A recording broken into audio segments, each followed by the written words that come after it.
morning. The most news in the morning, period. Weekdays 6 Eastern. The book is called Legacy of Secrecy, and after all these years, an author says he found a declassified document that shows Lee Harvey Oswald did not act alone when he assassinated John F. Kennedy in 1963.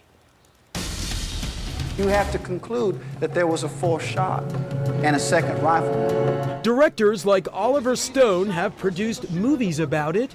I never met anybody named Oswald. Authors have written hundreds of books on it. Now, another new book, claiming government documents say a mafia crime boss confessed, yes, confessed, to ordering the assassination of President John F. Kennedy. These are not just casual remarks made by an aging godfather when he was in prison. Lamar Waldron is co-author of Legacy of Secrecy. Waldron says Carlos Marcello ordered the assassination in retaliation for Kennedy cracking down on organized crime. And Waldron says a National Archive record proves his claim.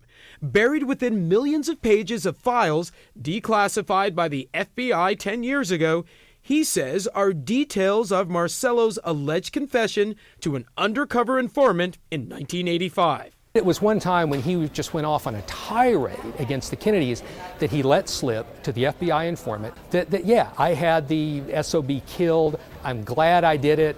I'm sorry I couldn't have done it myself. The official report on Kennedy's assassination, released in 1964 by the Warren Commission, found Lee Harvey Oswald acted alone. 3 other government investigations have since concluded the same.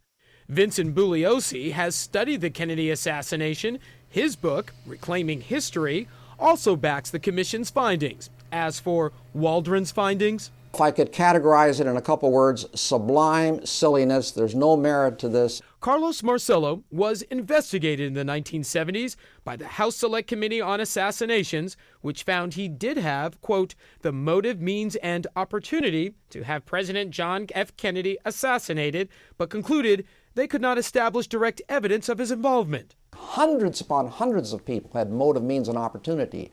The seminal question is, did he do it? And that's where you have to come up with evidence. But Waldron says the now declassified documents speak for themselves. Well, as for Carlos Marcello, he died in 1993. Waldron says the record shows Marcello also talked about how Jack Ruby, the man who shot Lee Harvey Oswald, was also, quote, his man. The FBI still has hundreds of hours of FBI tapes that to date have not been released. So is this just another conspiracy theory, or is this something they can actually try to investigate and authenticate?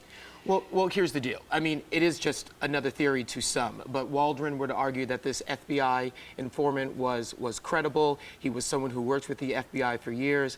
Then again, you've got some of those critics on the other side who say, this is just another one of these theories that are out there. And we're sure to get a lot more of these theories maybe someday when these FBI tapes are finally released.